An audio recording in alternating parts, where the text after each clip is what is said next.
these two topics are very common nowadays, and the very most is weight gain.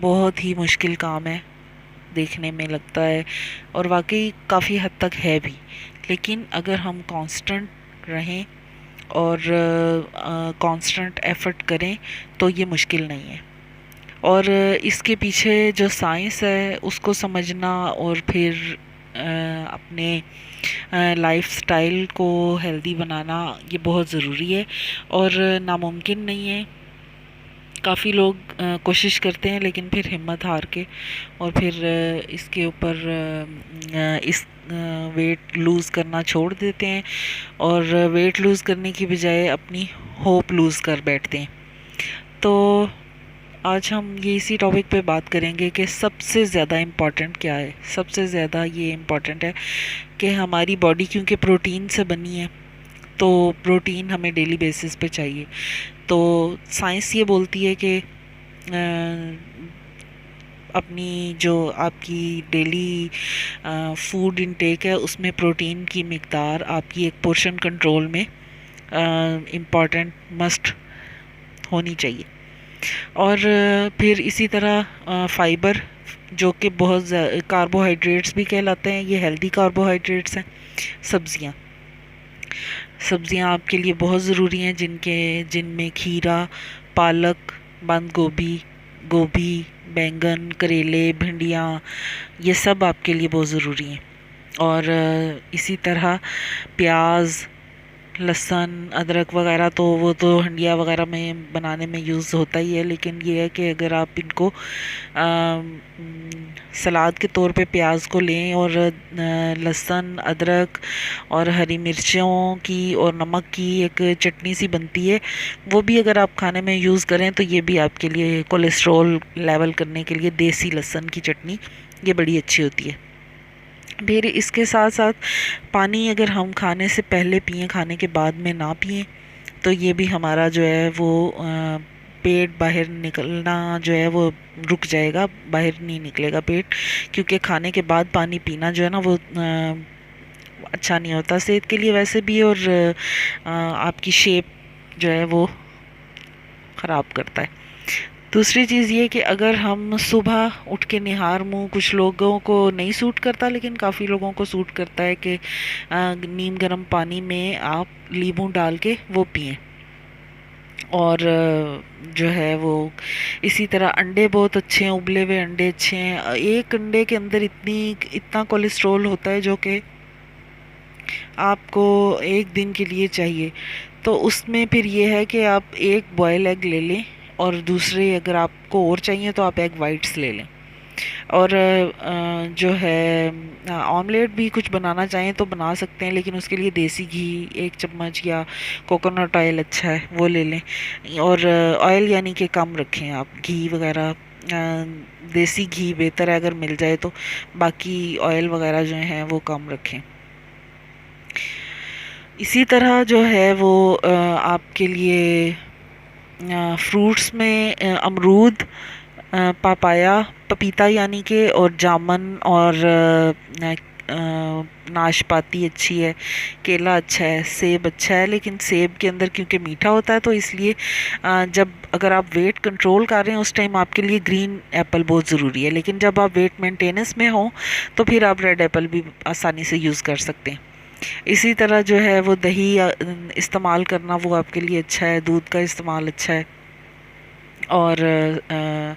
اپنی جو ہے portion control میں کھائیں، دالیں، سبزیاں، سب چیزیں اچھی ہیں، لیکن سب چیزوں میں یہ ہے کہ پورشن کنٹرول ہو۔ بیکری آئٹمز جو ہیں اگر وہ آپ کو کبھی کھانے پڑے بھی تو آپ اگر ان کے بھی وہ پورشن کنٹرول میں کھائیں تو وہ بھی آپ کو کچھ نقصان نہیں کریں گے، لیکن پرابلم تب آتی ہے جب ہم اوور ایٹنگ کرتے ہیں اور پھر اس کے بعد ان کیلریز کو ہم یوٹیلائز نہیں کرتے،